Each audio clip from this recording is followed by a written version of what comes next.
So we normally do a segment of the stream when we have the necessary components, and the section of the stream is called Beer and a Biscuit, and it is that time for the beer and the biscuit, and tonight's we're actually having beer and biscuits, so the title is true.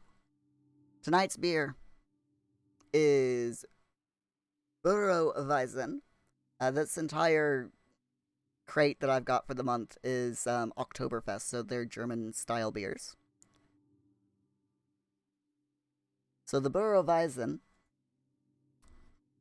is from Buro Brewery. And it is a 5.3% alcohol.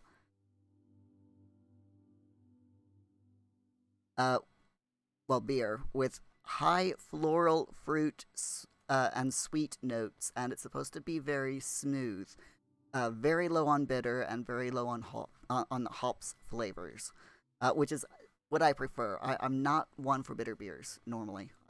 They're not my favorite. So the Weizen here is brewed with a large proportion of wheat and has a cloudy appearance. Supposedly, there's meant to be banana and clove notes on the nose, which means when you inhale before you take a sip, you're supposed to get the notes of banana and clove hitting your sense of smell before you taste the beer. So we will see just how good this beer is. And I can tell right now that it is going to be cloudy just based on the sediment that's inside.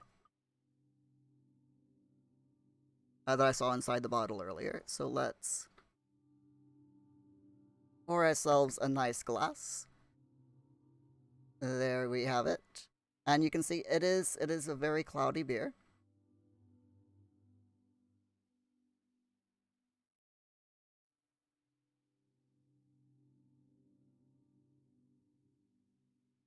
And smelling it, I am smelling fruit. It is very fruity smelling.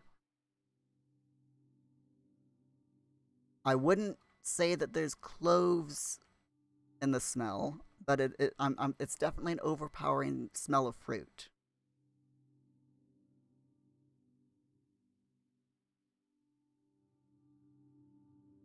It is very sweet to taste and very mild and extremely fruity. I'm not sure what kind of fruit I'm tasting.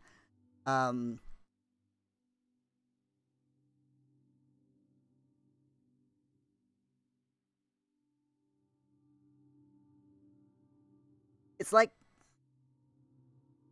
do you know when you smell a banana peel?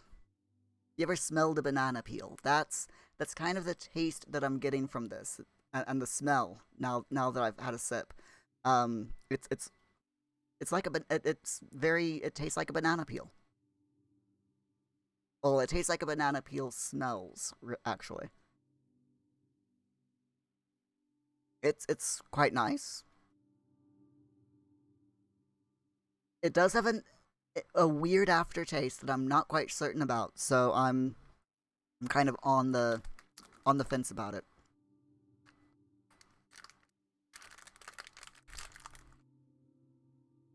It's not my favorite Buro beer so far. I've had a few from Buro Brewery, and it's not my favorite, but it's okay. The next our biscuit for the night. We have been this month is entirely about turkey. So all of our snacks are Turkish snacks.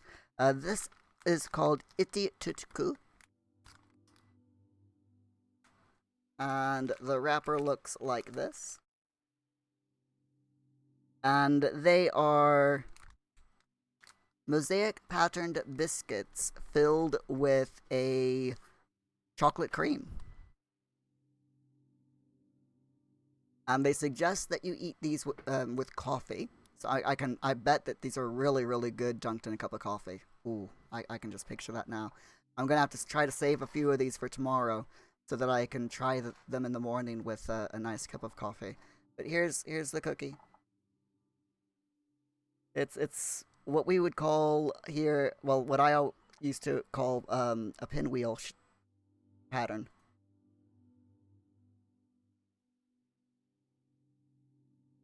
And if I break it open, hmm, okay, I wasn't expecting the cookie to be crunchy. I was expecting it to be soft, but the inside is definitely full of a like a chocolate icing. The cookie itself is it's like a butter cookie. Um, very crunchy, very light, very airy,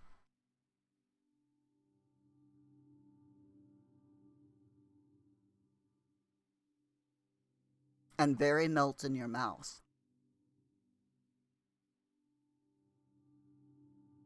These are would definitely go really, really well with coffee. I can see why they recommend it.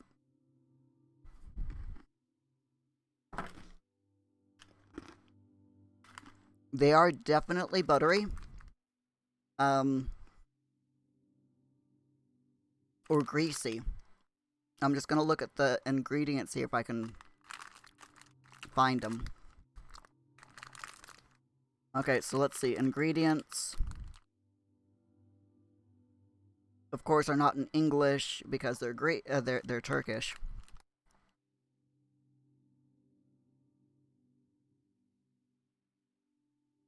Ah, palm oil.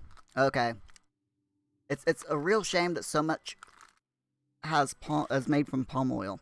Um, these have an abundance of palm oil. You can actually feel the oil on your fingers when you eat the cookie, which, I mean, they taste good, and I like the texture and everything.